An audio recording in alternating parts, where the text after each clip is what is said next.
Hello and welcome. It's an honor to address you all.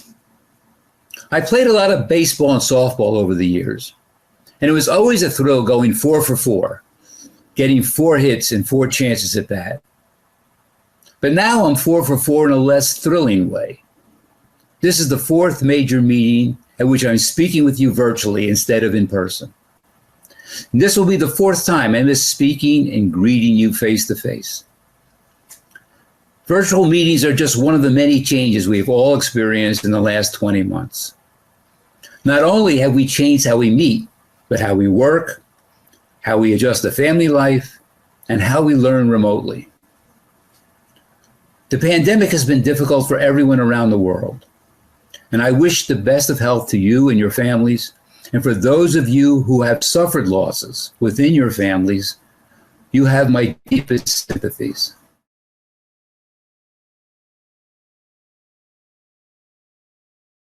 I cannot believe that it's been so long since we've been to an in-person SOA event.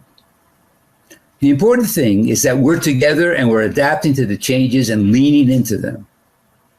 Our conference theme is Shape the Future. And truth be told, that resonates deeply with me as an actuary, pandemic or not. As President John F. Kennedy said, change is the law of life. And those who look only to the past or present are certain to miss the future. Despite the pandemic, the SOA has embraced the opportunity to shape the future and react to the major trends facing the profession. I'm referring to the rise of data science, the growth of artificial intelligence, the changing nature of credentialing and skill development, our commitment to diversity, equity, and inclusion, the diverse needs in different geographical regions around the world, and the need to strengthen engagement with our members, candidates, and aspiring actuaries. These are the 6 trends identified by the SOA Board of Directors to which we focused attention to sustain the SOA's long-term growth. Change is inevitable in a progressive country. Change is constant, said British statesman Benjamin Disraeli. This is true for a progressive organization as well. I use the term progressive not in today's political sense, but rather in the Japanese sense of kaizen, meaning continuous improvement. The SOA must continually move forward, constantly bettering ourselves. The rise of data science is a great example. By data science, I mean structuring vast data sets and analyzing them using sophisticated predictive models and machine learning. Data science as a discipline has grown and is now a competing career path for talented students. In recent years, careers in data science, math, and statistics have surpassed actuarial science in popularity and career ratings. Given this trend, the market is telling us something. We can continue what we've been doing for decades, or we can embrace change. If we don't, we risk becoming a smaller profession, relegated to signing statements required by regulators.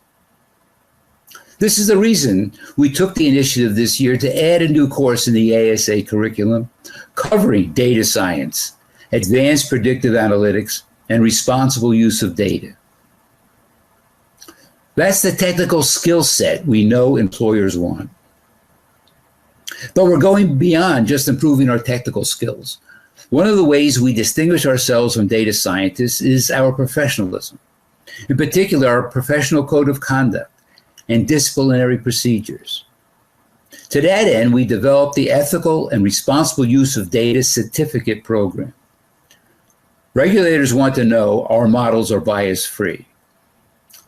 And this is one of a growing number of certificates the SOA will offer to ASAs, FSAs, and other professionals like data scientists. We already have certificates in predictive analytics and IFRI 17. In the future, you may also see certificates on climate change, catastrophe modeling, banking, and specialty topics in each practice area, including perhaps refresher courses for new appointed actuaries. But data science is only one aspect of artificial intelligence. As AI becomes more advanced, it will replace some of the more mundane technical work that we do. As a result, we'll be called upon to apply our deep understanding of our businesses and use the data output to suggest sound strategies to make ethical business decisions. Employers want actuaries with high levels of emotional intelligence, great communication skills, as well as the ability to lead change and be highly adaptive to change. In particular, employers want actuaries to be flexible enough to tackle unstructured problems in different areas, make recommendations, and defend those recommendations both in writing and orally. We intend to build those types of skills in the ASA and FSA pathways, as well as in our professional development. First, we will incorporate aspects of what we're calling adaptability and change skills into the fundamentals of actuarial practice modules and move the first two to earlier in the pathway. Second, now that candidates have access to Excel and Word, the exams can better test candidates' ability to work with data and make recommendations, rather than simply picking the best multiple choice answer.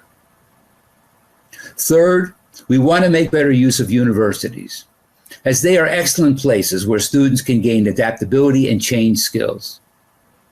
For example, we expect to see such emphasis in courses accepted in our University Earned Credit program announced earlier this year. The importance of adaptability cannot be underestimated. Here's what Rich Lesser, retiring CEO of Boston Consulting Group, recently said in response to the question, what were the common characteristics of the CEOs who managed to do well in the past year and a half? He pointed to the ability to learn very rapidly and translate that into experimentation and action. Leaders who really stood out had four traits: a purpose-driven, authentic style, empathy, a high orientation to adaptiveness, and agility. In other words, they scored high in both emotional intelligence and flexibility quotient. And these are exactly the skills employers want in their actuaries. I believe one of the distinguishing traits of actuaries is our thirst for lifelong learning. But it is our employers who pay for exams and professional development. Employers have told us that our continuing education programs must be designed to meet the industry's changing needs, as well as their needs for their actuarial staff. In response, we have formed an employers advisory group to help us plan and develop content for the skills and knowledge that employers desire. This is in addition to the Employers Council, which we've had for many years, a newly formed Employers Council for companies in Asia, a webcast subscription program for employers, and a training program in which companies can hire the SOA to train its staff in data science and predictive analytics. To respond to the trend in credentialing and modularization, we've introduced 3 new micro-credentials along the pathway to ASA. These credentials recognize candidates' achievements and allow them to demonstrate to employers their knowledge and skills gained. Let's face it, many candidates who stop taking exams are still working in our companies and doing valuable work in support of actuarial departments. All elements required to earn these micro-credentials are part of the ASA pathway. And these milestone markers will remain with candidates if they decide to leave the pathway, and are also applicable for those choosing to enter the pathway from another discipline, like data science. To increase the awareness of the profession and further enhance its attractiveness, we have launched an affiliate membership program. Right now, until an individual attains ASA, the only relationship we have with candidates is transactional. We give exams, they pay for exams. That changed October 1st, when we opened the doors to affiliate membership. This new membership category is for students, candidates, and those who support them, teachers, professors, career counselors, and supervisors. This free membership will introduce them to the actuarial profession and provide both support and a network to guide them through the pathway to earn a credential. We open another door in January for a professional affiliate membership designed for candidates who have obtained the second or third micro-credential. And we realize that we need to provide different opportunities for member engagement. We are exploring new ways to work with and connect with all of you. We are beta testing an app to improve how we can connect with each other. This app will literally put the SOA in the palm of your hand. And next month, with the help of several of our sections, we will launch a pilot program to test a new community concept organized around actuarial practice areas and special interests. I'm excited about the potential for expanded opportunities for volunteering and leadership. On a global level, we're exploring how best to support our members and candidates wherever you live. We are considering opening an office in South Asia and in the Middle East. We are expanding our offerings of meetings and other professional development to meet each country's needs. A version of the Actuary magazine was published in Asia last year, and a Canadian-specific edition will launch by the end of this year. Regarding research, I'm pleased to report that we're acting on one of my pet goals for the SOA: to produce research on a timely basis for the general public on current issues with an actuarial context. If you go to the SOA's website, you'll be able to access quite a few articles related to current issues of climate change, healthcare costs, fintech, retirement, mortality, and of course, COVID-19 and how it affects all practice areas, not just health. In August, we announced the formation of the SOA Research Institute, through which we will continue to deliver trusted and innovative research. It also opens up new possibilities such as funding from foundations and partnerships, such as the one we now have with LIMRA. During last October's virtual meeting, I had the opportunity to interview the author Ta-Nehisi Coates. We discussed race relations and adversity in America, as well as the prospects for change. That conversation meant a lot to me. And what particularly struck me was his optimism for change, despite his and our country's history. At the SOA, we are redoubling our efforts to attract underrepresented groups to the profession. The SOA published benchmark diversity data this year to provide a base to help set goals on the racial, ethnic, and gender makeup of the organization. We welcome a new full-time staff member focused on our diversity, equity, and inclusion strategy. SOA CEO Greg Heydrich signed the CEO Action for Diversity and Inclusion in the SOA workplace. I'm also proud of the SOA Research Institute publishing several research papers and initiating future research projects on the issues of bias and inequity. We, together with the CAS, have expanded support for the ASA exams, and most recently, the Actuarial Foundation announced a grant from the SOA to establish a STEM Stars scholarship program. Students will be identified from the Foundation's Math Motivators tutoring program, which the SOA members have supported, as well as from its Modeling the Future challenge. I'm convinced that the SOA can meet the challenges of the future while making meaningful changes to increase the awareness and accessibility of our profession.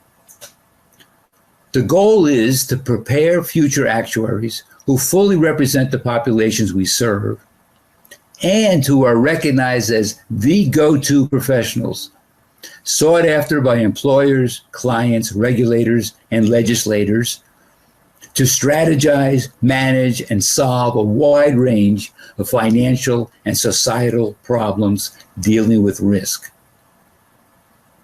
We recognize much more needs to be done. Indeed, this past weekend, the SOA board approved a new strategic plan that lays out our aspirations for the next 3 to 5 years in each of 6 key areas. We will continue to scan the environment and make changes as necessary.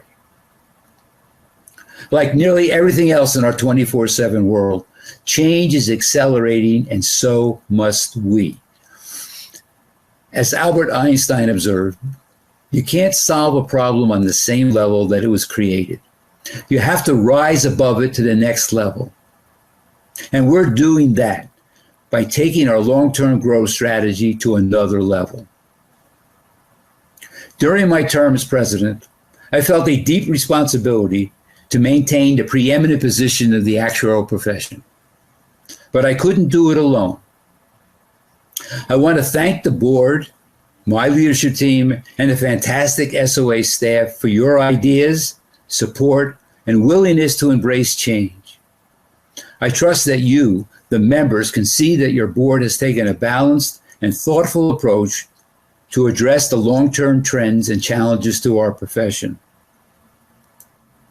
Finally, I want to thank my wife, Georgia, who is also an FSA, for her support and thoughtful suggestions these last 2 years, especially this past year, during which the SOA left very little white space on the calendar. She is still waiting for the day I will actually retire. Perhaps, dear, in another year, or 2, or maybe 3. I appreciate this opportunity to speak with you all. Take care, be well, stay safe. Thank you.